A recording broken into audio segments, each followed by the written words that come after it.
Hey everybody, welcome back to Endure, the Athlete Story. Today's guest is Mc Laughlin. Sean is an Irish Ironman Triathlete who, in his first Ironman, done a time of 9 hours and 3 minutes in Barcelona in 2019. Sean tells us the story of how he came from partying and drinking too much and how that led to a bet to doing a marathon on a week's notice. This led on to Sean's desire to race more and got into triathlon, and how he went to Ironman Barcelona and got his time there, and how he hopes to qualify for Kona. In this podcast, Sean tells us how he trains, how he manages it with working full time in a highly physical job as a bricklayer, and how he manages it with family and that whole balance. So there's a lot of tips in there for anyone in that same position of work, family, training balance, and I think you can get a lot of value from listening to what Sean has to say. And Sean's a good friend of mine. We have great memories racing and training, surfing together. So there's a bit of crack in this one, and I think you'll all enjoy it. This show's brought to you by EJX2 Coaching. I'm a triathlon coach with a background in sports science. I provide lactate testing for anyone based in the northwest of Ireland. If anyone's interested in getting a chat about your training or how I might be able to help you for a race or an event coming up, please feel free to get in touch. I'd love to get a chat to you about it. If you want to email me, you can get me on ejx2coaching@hotmail.com, or you can check us out on Facebook and Instagram at ejx2coaching. Yeah, be really happy to get a chat to you if you're interested. Hope you enjoy today's show. Don't forget to subscribe, please. Share it with your friends, leave a review, and hopefully get something from this and let us know what you think. Enjoy. So, welcome to the Endure, the Athlete Story podcast, John. Thanks, Emmett. Cheers, lad. Good to have you on. Good to have you on. All right. So, Sean, getting on it. Where are you at now in your training? Or I suppose we're all in lockdown and all this carry on, but where are you at the moment? Tell us. I've just started back here the last month or so. I had a wee bit of a off season, maybe full all January. I went back, started surfing again. Done a little bit of biking. No, not much is running, and I really enjoyed the time off. The last month or so, I've been knuckled down again. I know there's some local races coming up, and it's given me a bit of mojo to get back training again. So that's where I'm at. Like, it's just taking it easy enough, weaning myself back in. Looking forward to some local stuff that's organised in the pipeline. So yeah, I suppose you're just the same as the rest of us. In the last year or so, there's been no races, and it's been tough that way, not having a big goal. Had you any big goals lined up last year that were cancelled? Yeah, I was going to Ironman Portugal, and that was pushed back to November, and then obviously it didn't happen. So I found myself really struggling to train for a fair old bit of the last 5 or 6 months, just not sort of knowing nothing set in stone. And I like to train for an end goal. I like the carrot there to be training towards, and I just find myself, it'll be okay, it'll be all right. I'll do it next week, and just that old rub, just getting on there, but a rub. But at the same time, it done me no harm either. The break, I've found myself now I'm missing no sessions, and the body feels good for it, and so I mean, you're mentally and physically refreshed from a bit of a break, and raring to go for this year. That's it. So hopefully we get some racing this year. I'm sure it's the same for everyone across the board. Like it's tough times. It's tough times to keep a. Well, that's it. Like we had with nothing in sight. And even for myself, if I think back, it's 2019 since you were on a start line for me anyway, and most people are the same. But just not having that goal, that end goal, that big race to train for, as you say, is tough. And people do big challenges and things for charity, which is great. But sometimes the rest are just switching off for a few months. Is like now you're back feeling ready to go again, so which is good. Definitely. It does you no harm, does it? To take a break. You need a break every now and then. So Sean, just tell us, going back to 6 or 7 years ago, whatever it is now, what did you do before triathlons, or how did you get into triathlons? I always sort of kept myself. I played a bit of football, surfed, done a bit of kickboxing. I would have trained and partied all my days or whatever. I always kept myself half fit, but there was always that other side of things too. But I triathlon, that was it was actually the Derry Marathon the same year in 2014. I was on the drunken. It took a bet by a boy that I could run it with no training. So I couldn't renege on it. So I bought the shoes that Tuesday. It was the weekend before, and I bought the shoes on the Tuesday. It was a pair of Asics, and landed the start of the marathon.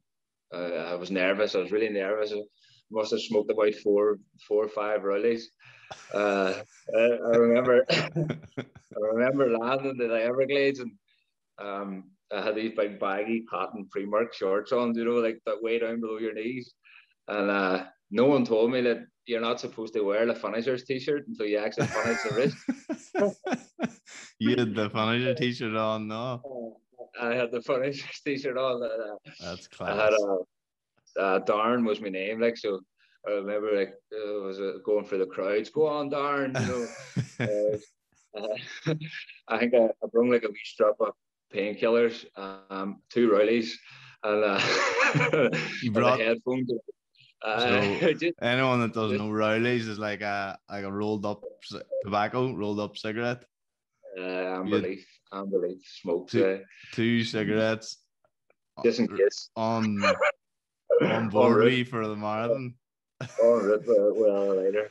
So everyone else had gels and electrolytes, and you had paracetamol and cigarettes. A few boys went to school. I bumped on them at the Everglades.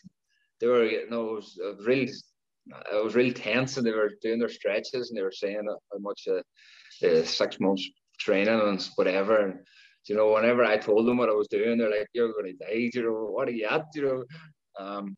But that's how it all started.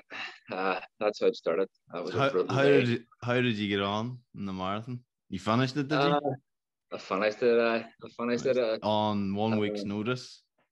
3 hours and 56 minutes or something. I was very respectable for not one training session beforehand. It was probably the hardest day, easily the hardest thing I've ever done. The pain from like 22 a Bay Road, I can't remember if it's 21 or 22 mile, but the pain came on there, man, and it's like I just completely stopped. I walked for about 15 minutes. I was actually with I could see the 3:30 going, right, the pisser to the Bay Road, and I spent about 15 minutes easily walking around the Bay Road, squirting Lucozade Sports over my hamstrings. My hamstrings felt like they were about 4 centimeters long, they were that tight. So it was an experience. It was an experience, and that's how it all started. That's how it got started. Did that start something within you to say you wanted to come back and do that better, or something else, or why triathlons in? Or it was actually, there was the architect on the job I was working on, Foyle Arena. He was a cyclist, And the project manager, Paul McNamee from Sturban, he ran the Derry Marathon that same day. So them two would always been chatting, and he was telling Jared about the time and whatever, and Jared said, "Why don't you come down? I'll give you a bike." And I didn't really know the fella from Adam. Like, I would have knew him from coming on the sites, but I hurt my knee doing the marathon, and he said to me, "Why don't you come down? I'll lend you my old bike." So I took Elena his bike. It was from Mahara. I drove down to Mahara, got Elena the old steel trek off him, and decided to do the triathlon then in June or July, whatever it was that year. Because I have a bit of a story, if I remember right, back to that. I knew you from surfing. I didn't know you that well, like, but you knew Big Sean and surfing because he was a good surfer and he was like 6'4", so you didn't get in his way. So I knew you that way, but I mind chatting to you on the beach one day, and you knew I done triathlons, and you're saying, I'm going to do a triathlon, as you were standing smoking one of your rowdies. So I was saying, are you a good man? Hey, you'd probably need to pack on the smoking first. And you're saying, no, I'm going to do it. No. So I thought, happy days, good man. No. And then you showed up and you done the Derry Marathon, or the City Derry Triathlon, when it was in the city centre, swimming the foil and cycle the bridges and running around town. So that was your very first one, wasn't it? That was my first. That was my first and only that year. It was I done that and I thought, I like this. This is good. Like, this is, and I went away then that obviously and started training properly and after that, like for triathlon. But it was a good day. It was good, really good.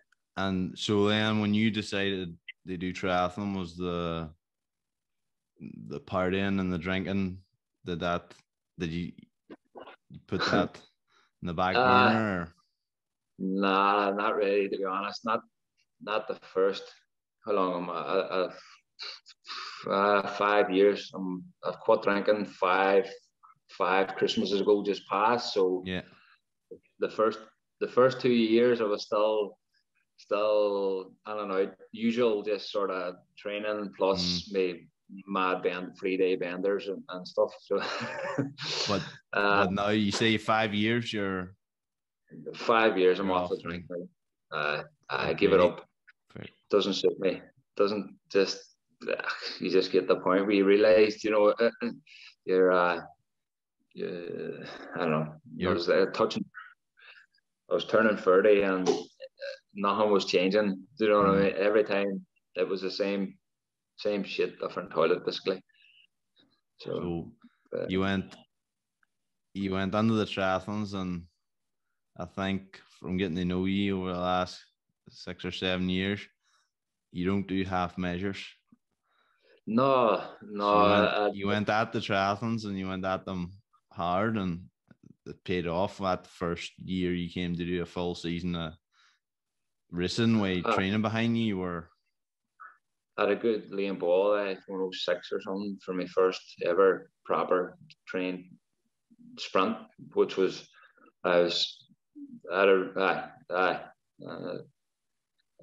kind of after that, I kind of felt, well, we'll maybe try and see if you can get good, Because I mind we were working together at the time. I was helping you out with some coaching stuff because you were just new to the sport, and you just some guidance, and we were training together at the time, stuff too. So, but it was clear that you caught on quickly. You caught on to how it works, because over the years, there's a lot of people come and they say they're going to do this or that, or they train for race and they come and go, but you got the training right, and you obviously enjoyed it, but you enjoyed that process. You said earlier, like a goal. So there was a race coming up in that process, and you were out. And at the time when I was coaching, it was definitely a case of holding you back. I was always trying to hold you back. It was like, can I do 4 hours? Like, no, just do 3 hours. You have to do this tomorrow or something. So you were eager, like, but you did catch on, and like now you obviously are well experienced and different training. You know your stuff, like, so. what was that like, that process for you learning it all, and did you enjoy that, the training side of I things? I do enjoy that side. I definitely do. And I take a lot from the likes of yourself, and there's the likes of Paul McConlogue and that. There's fellas there that, I mean, I'm not stupid. I know who they look at as far as, fellas who some are work it. They've been about 15, 20 years. They're not in and out in one season. A couple of good races and gone out the back door, burnt out. Mm. You sort of, it's easy to see where they take your advice from, because there's a lot of people tend to think that it's a set. No, they overcomplicate things, and I mean they don't want to look at their bike come June or July. They burnt themselves out, Mm. and I've tried to learn from the right type of people, basically. Mm. You, Um, you touched on your work there too, and this was a big thing. Like, and you probably have some advice now for people in your similar situation.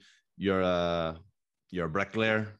That's your job. So you're 6, 7, 8 hours out in the site every day, and then you're trying to do 2, maybe 3 hours of training on top of that. So, like, when I was coaching, it was like, it was really, that balance had to be right, because you could easily just go over there. It's like, it's a it's a unique situation where, like, uh, your training's easier than your job. uh, How did you find that? And now that you're more experienced, how have you adapted to it? Or it's still as tricky. It'll never not be tricky until the day I don't have to actually lay blocks. I have, but until that point comes, I mean, like you say, that sometimes works harder than mm-hmm. like an hour zone two run or whatever. I mean, a day's work on a foundation, laying blocks all day, you can't overlook it.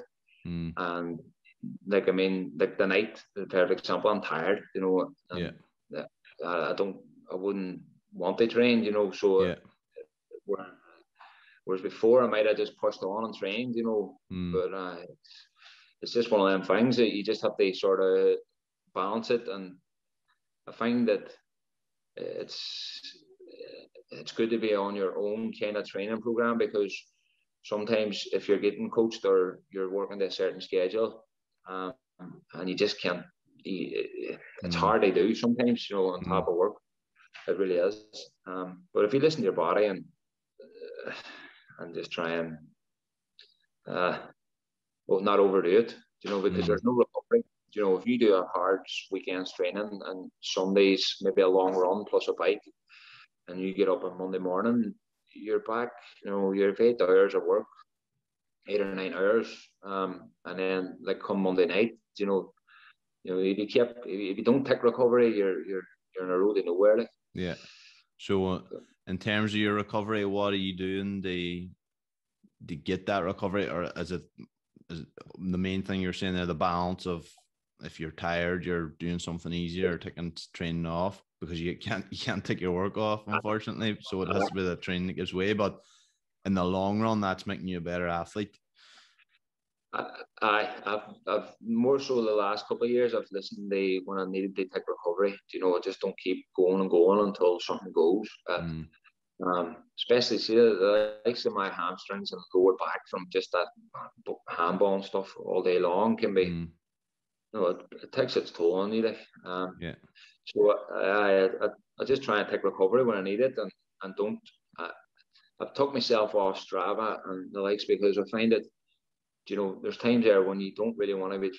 You want time off, and you're looking at other people's profile, Strava and stuff like that, and you go, Mm.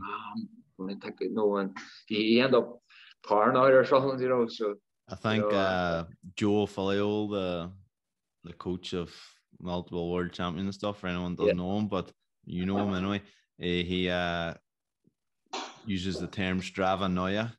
It's like Strava paranoia. So, like, you're lying on It's the true. sofa and you see your friend or someone else, your competitors, out in the bike there, and you get on the bike and go out, but maybe you shouldn't that day. So it's good in one sense, it can motivate you, but as you say, it can be a negative. So it's It just definitely can. find that balance. Strava, So I like that. Strava, no, yeah. But yeah, you're training away, getting your fitness, and you're racing away in sprints and Olympics throughout Ireland, and you're having some success in that. How did that feel? It was a good process. I enjoyed the starting off. I like this. Started off with sprints, and I think my first Olympic was in Belfast. But first year was sprints, and I really enjoyed the whole free sports and the whole, just trying to get better. There was something about triathlon and the beauty of it. The process of getting a wee bit better on a bike, but then the having to work in the run and in the swim, and there's a beauty to it. Whereas I think singles, I don't think I would be the single sport. I don't think I would have the same love for as long, if you know what I mean. Yeah. And out of the three, what's your favorite? What's your favorite? First, what's your favorite the training, and then would that differ in a race? Like your favorite discipline in a race? It started off running was my favorite, because I played a bit of football for years. Running was my strongest, so it was my favorite. As the years went on, I probably prefer the bike.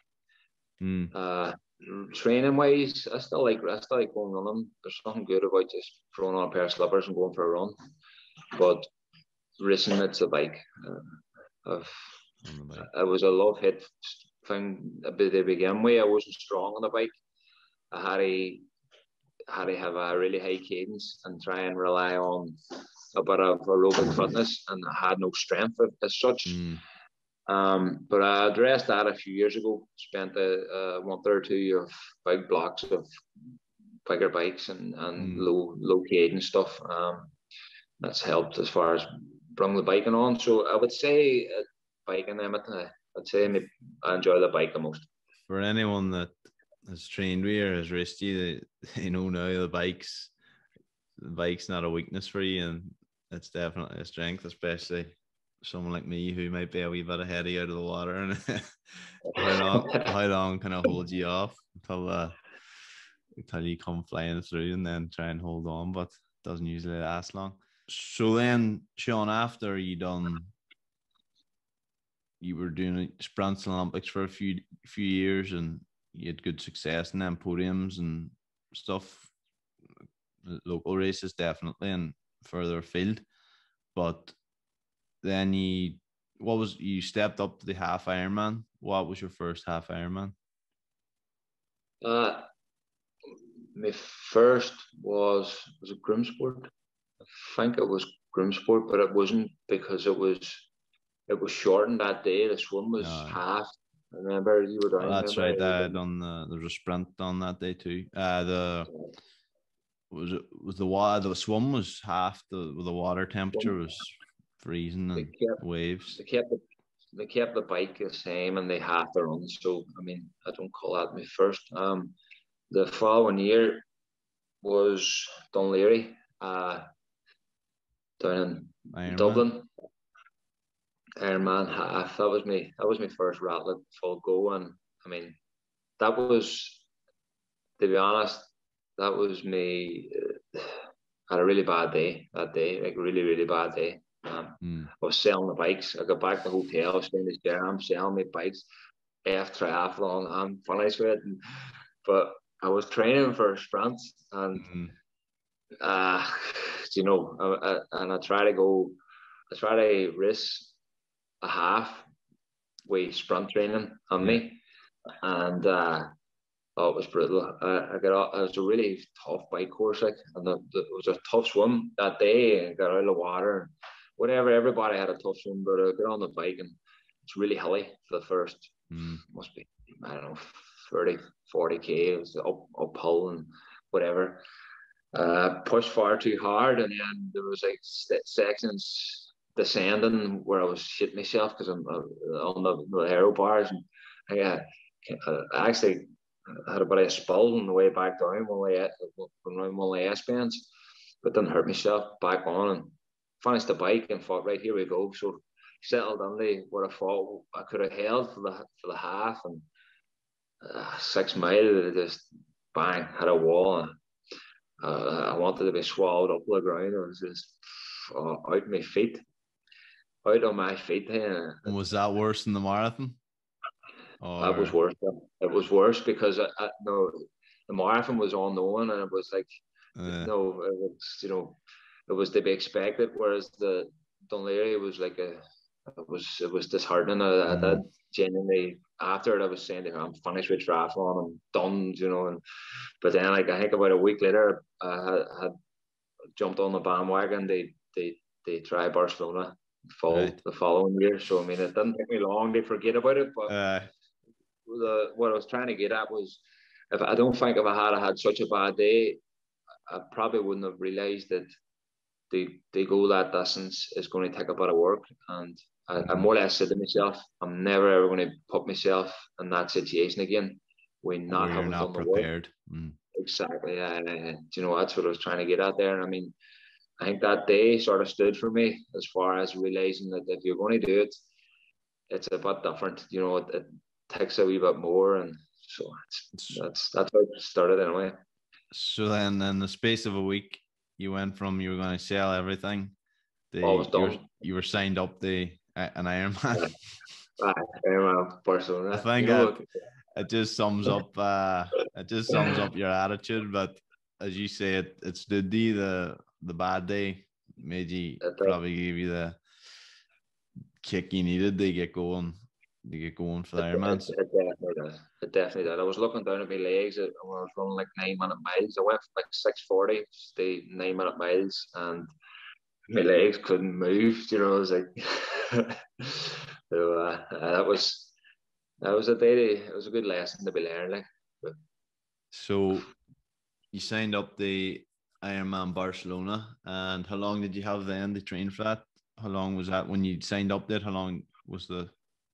I think it opened the more or less a year out, and I got on it that basically get on it from there. So October, a full year of where that was the end goal. So I gave myself plenty of time. And did that put the motivation levels straight back up? But did that last a good? Was that all you needed? Just that? It kind of was, because it was my first, and that whole Ironman distance, and it fueled the fire for the full year. Yeah.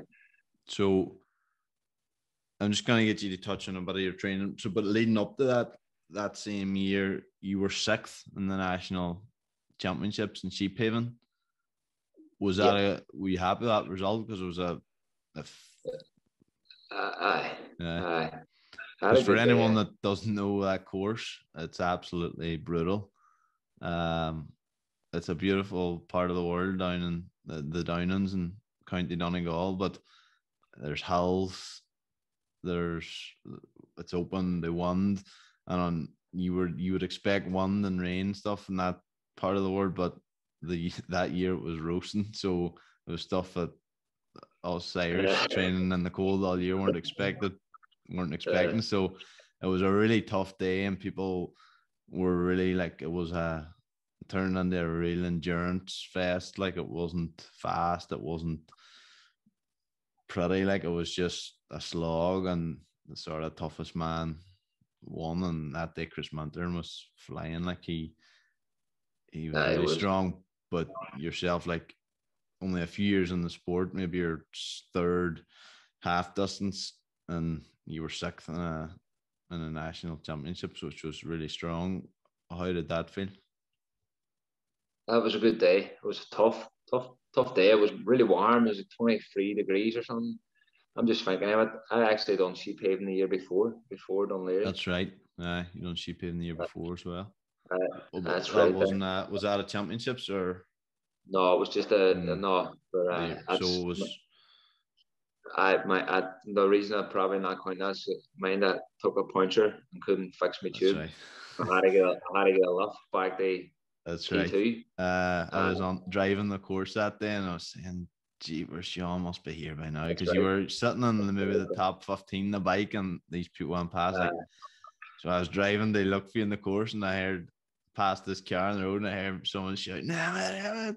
That's There's right. a spare wheel. So I had some spare wheels in the car. And, that So was, so you had a rough day that day, but, uh, but, maybe that's why I wanted to forget that day. Maybe that's why. but getting back to the 2019 race where you're sixth, it was an unreal performance like from yourself and It what was it was a really good field. I mean, uh, the the year before we were talking about there, the winner, I just about got no Brian Sexton, like, so. you had a great battle with him with Brian Sexton in the last There was, wee bit of the run. uh, I mean, Yeah, I was sick that day, and there was a couple of fellas there that uh, they're just different level of yeah, younger athletes or whatever. So I was proud. I was had a really good day. Really good day yeah. considering. Yeah. And that set you up nicely then. You were a few months out from Ironman Barcelona. Yeah. What was the training like then from sheep haven to Barcelona, them final few months?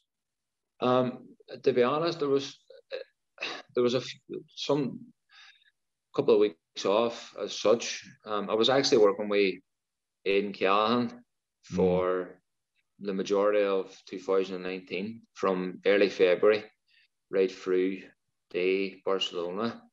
yeah, And at times I was thinking, Jesus, this mightn't be enough training, but no, he kept my head right, and we had a good day in Barcelona as well. I actually didn't do as much as I thought I was going to be doing, mm, and there was recovery weeks within them couple of months. A good few weeks where it was um, really low volume. But it stood for me well on the day on Barcelona. Like, I went on it fresh. yeah.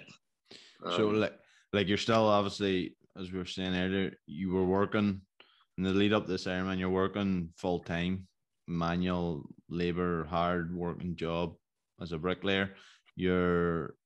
You've got a family, young children, and then you're trying to balance this training and the nerves of a first Ironman. Like, what advice have you to someone in your position that's like most of us, most people listening, working full time, children, family life, but trying to get the training. What did you have to do to get the training in?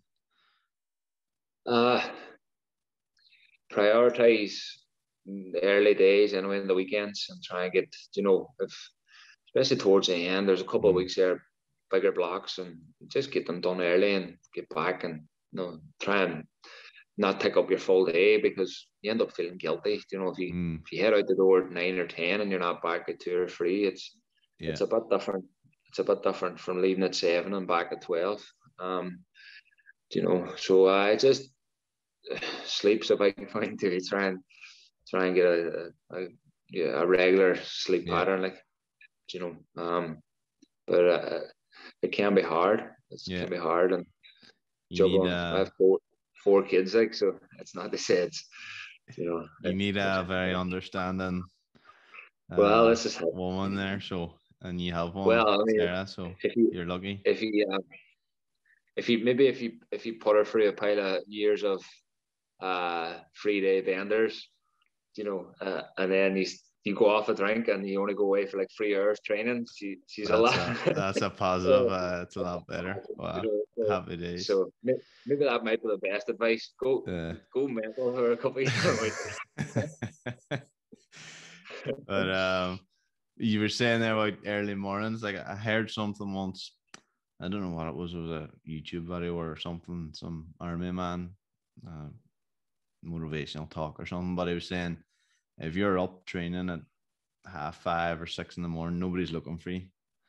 No, No, there's nobody looking it's for you at true. 5:30. It's your time. If you need to train, like, and it's tough, and you're eating and they sleep and stuff, so you need to make sure you're getting to bed the night before and proper Yeah, fuel and stuff. But if you're up at 6, like if it's a weekend or even if it's a weekday, if you're up at 6 training on the bike or run whatever from 6 to half 7, there's nobody really, there's No. nobody looking for you. So it's just prioritizing it, and it's tough. And it's, Yeah. I would say you could argue people like yourself and people with big goals, it's a tougher training regime than not a training regime, but it's a tougher thing to do than the pros, because like they can sleep to whatever time and they can schedule their training. You really have to balance a lot of things, like, so. Definitely. Yeah, it's the it's hard, but it's just one of them. You have to want to go Mm-hmm. well. They get yourself out of your bed at 5:45 or whatever it may be. They maybe do an hour before going to work or at the weekends or big sessions. I mean, you have to want there has to be a want on Mm. you, they get somewhere, like, And you what know, is it that gets you out of your bed? Like, what's the drive? Is it the race? Is it the there fight is against another competitor? That uh, being in the it's race, a like. it's a risk, and to be honest, it wasn't until COVID that I realized that. You Mm, know, whenever I've spent the last guts of 6, 7 months or whatever it may be, with not much mojo for training, I've realized that it's it's racing that I love. I love mm. competing and just getting in the mix and seeing what you can get out of yourself on the day is. There's a bit of comfort and the discomfort, isn't there? Mm-hmm. So tell us about that day in October in Barcelona. Talk us through Uh, the day. How did it go? What your pre-race thoughts, and what was it like? it was a really good experience. The town was just flooded with thousands of, like, all different nationalities. Chevelle P5s everywhere, 8 gram bikes, boys looking like 6 pack, 8 packs. You're thinking I'm fucked here. It was just it's just like a big triathlon circus when it rolls into town. It's just, it's the buzz and the atmosphere is amazing. So the first couple of days it's just getting about, and there's a few lads from Derry who have done plenty of them, which helped, Mm, get about. And so I we landed maybe 3 days out, uh, got ourselves sorted. The day before the race was it the day before? One of the days was really sunny, and the day after was really windy, or vice mm, versa. And we, like, the day of the race, the morning was, the water was like a bath. It was like the calmest ocean you'll ever. It was unbelievable. And I remember standing in the pens, and the sun just coming up, and maybe whatever it was, 3,500 bikes in the transition, and the crowds. And um, I remember looking down the beach. It's like a one-way swim down to your right, turn and back up, and it's like it's daunting. It was daunting to look, because you can't really see the last boys. They're mm, that far. They're at one point, whatever it is, mile down the road, like, and like the just it's just nerves, but I was ready. I remember standing, just rubbing the hands, just going right, and the ACD Thunderstruck. That's, I don't mm. know, but they play that. Every time I hear it now, I think back to that morning. It was, to be honest, it was perfect conditions, absolutely perfect conditions, and uh, put myself in the 105, 110 pen, and there, and just fought myself right, just swim comfortable, and don't be burning any matches at all, and I did, and I genuinely did. Just a cruise, a swim, and I got out, and I had a look at halfway, and thought, jeepers, I'm doing all right here.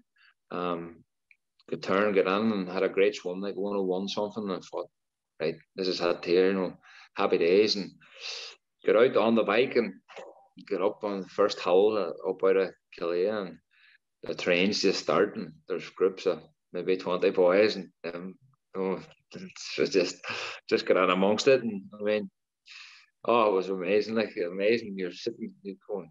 24, 25, whatever mile an hour. And, you done all your training here, and your zone 2 rides were coming on at 20 mile an hour, and you're sitting over there for the same heart rate at 4 mile an hour faster. It was a great day.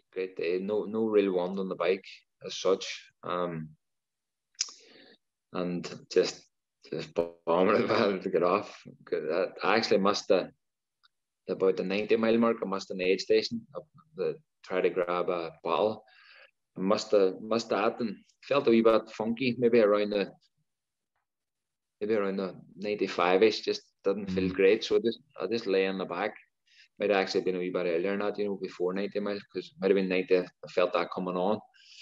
So I just lay on the back of the group and didn't bother pulling any more turns on the bike, and got into T2. And I didn't really know where I was at as far as time wise. I wasn't doing the sums in my head, because I knocked a watch off after the swim and stuck the bike computer on for the bike. Yeah. I got out on the marathon, and Aidan had said to me, try and make your first couple of miles 7:30, so try and go out a bit conservative. And I said, right, I'll do it. I took a first 5 mile. My first 5 were my slowest. And that stood for me, because I let a lot of boys go. And a lot of them I seen towards the back half of the marathon. It started to turn into about a war zone, to be honest. Was it a hot day there? It was hot, Emma, but it was cloudy. It was still in the 20s. But it wasn't really, really hot. Like Sheephaven was probably warmer. Yeah. It was good. It was good. And you finished with 9 hours, 3 minutes, 30 seconds. Did that exceed your own expectations? Was that a nice surprise? I hope they break. About time. I was hoping they break 10. I knew that they break 10. You nearly broke 9. I know. I went over with the mindset that if I come home with sub 10, it's a good first Ironman. And that was my goal, because I knew it wasn't a distance to mess with or whatever. Yeah. I was just trying to be a wee bit conservative. I knew that Barry Dunsmore had done it the year before, and I thought, right, we'll try and if I can get under 10. And I think up from the likes of Derry, South Derry, I think Barry was the only boy who at the time had broke 10. I think the big fella lives in Australia now, Paul Doherty, is it? I think I heard of him. I mind that you're Paul not talking about it, but so that was the plan, break 10. And when I got over the line and I looked back and 9:03, and the pain that I had to deal with from about 18 miles to 25 miles in my legs of them wanting, it was excruciating. But I was still going, but it was pain. Like, and I remember looking back and seeing the time, and I got emotional. There was that much. It was pain and the emotions and the buzz of Ironman, and I think there was a bit of tear in my eyes. It was like, there was. I went on the tent, and I sat down on the bench and just thought to myself, "Fuck!" It was a really, really. It was, to be honest, it's the best feeling I've had in triathlon, like by far. And was there some? Sorry, go ahead. There's a certain beauty to it or something. There's a long time of pain. Whereas in the sprints or Olympics, you don't have far to go. Yeah. Whereas. And was there dark times out in the course? Like, was there times where was there any point where you thought you would have had to stop, or you would have had to walk, or? From about 18 onwards, there was these mental battles going on, and you're just trying to talk to yourself and think of stuff or people that's, I suppose, more important to you than the pain that's going on or something. I mean, I think it has to stop being about you and pain. Yeah. Otherwise, you're going to stop. I had to like go to darker places than the pain. They keep going as such, I suppose. And is there anything you're telling yourself? Are you using positive self-talk? Or are you using any lines? Or are you just what's going on in the head at that 18-mile mark? There's a lot of inner talk going on there, like and the point that I was like talking to my legs and stuff, saying, "No, if you don't let me down here, we can take 3 months off. We can, stuff like that. I mean, and then there's a lot of talking going on.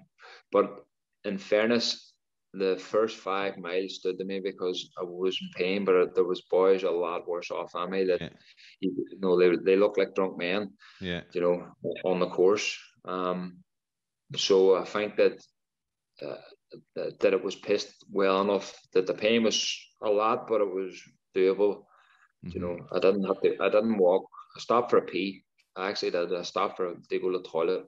Apart from that, I ran the aid stations, and it was a good day. I had a good day. So you ended up 94th overall, isn't that right? Yeah. And that's out of what, 3,000 plus? It's like, yeah. So you're in front of a few pros. There's a few pros behind you. I think there was 8 or so. Sure. He knows exactly 8 pros. 8 scalps. 8 scalps. So like after that race, you're in a buzz, you're in a high. And you look back at the time, 9 hours, 3 minutes, and what are you saying to yourself? Did it unlock a new belief in yourself of what you could do more? Like obviously, maybe the more you do, the better you're going to get at them. The more years training you get behind you. Where do you think you can go with it? I would love to say that I think I could get it a lot better, but unless there was massive life changes, I don't want to go down that road of thinking that I could be, a certain athlete, only to come up short and then throw the towel and not want to do triathlons because I've put too much pressure on myself. I do feel like I could obviously go quicker, and I would love to qualify for Kona. That would be a goal. I think it's doable with another couple of years training. But that's where I would draw the line as far as I don't get too far ahead of myself with just a step at a time. A full-time job and a pile of wins. And so like would going to Portugal, they try and get that Kona spot. Was that the goal for last year? That was a goal, Emmett. I think it's doable. I think if I can get another year or two and maybe bring the marathon time down slightly, I shouldn't be far away. I would love to go. It would be amazing to do. It would be an amazing achievement. Really would. Like, I think if I got that, it would be a lifetime goal. Like, I've said since booking Barcelona, I remember Brian McChrystal asked me, what do you want to do with triathlon, with Ironman, with that? And I said that to him, and he sort of maybe it was a wee bit took back by it. But I said I want to qualify for Kona, but he didn't know. So you never know. He didn't know you. No, that's it. Right? But that's unbelievable. Like, and I think it's definitely like achievable when you see what you done your first Ironman, and with more experience and more training years behind you. Like you're still young, actually young. You're only what, 34, 35. They say it only gets better when you're over 40 for that. Jan Frodeno's Still, That's mad, isn't it? still ruling at that age. Like, so you're fairly young in terms of specific triathlon training years and stuff. So I would say with them, I remember when I was coaching you and you were saying, I think I could be good by I'm 31. Do you think I'll be good when I'm 31 or 32? I was like, I definitely could get good by then. Like, it was a few years. So it's definitely achievable, and seeing where you've came from and the athlete you are now, like training with you and racing against you, it's you've come on massive, and I'd say you'll continue to develop. So we look forward to hopefully following you in Kona someday. That'd be nice. That would be nice. If they open up these races again soon, I so know. you can get qualified. But Sean, I think I'll not take any more of your time. You need to get to bed. You've training to get up for in the morning, I'm sure. But hey, thanks a million, and thanks for coming Thank you. on. No worries, man. Thank you.